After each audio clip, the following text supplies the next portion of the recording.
ఆకాశం ఏనాటిదో అనురాగం ఆనాటిది.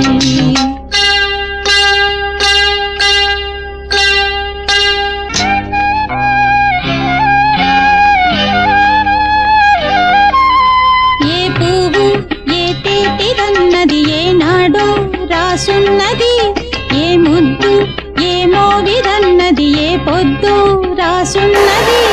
బంధాలై పెనవేయు వయసుకు అందాలే దాసోహమనగా, మందారం విరబూయు పెదవులు మధువులనే చవి చూడమనగా. పరువాలే ప్రణయాలే స్వప్నాలే స్వర్గాలే ఎన్నెన్నో శృంగార లీలలు కన్నుల్లో రంగేలి అలదెను. ఆకాశం ఏనాటిదో అనురాగం ఆనాటిది. ఆవేశం ఏనాడు కలిగెను ఆనాడే తెలిసిందది.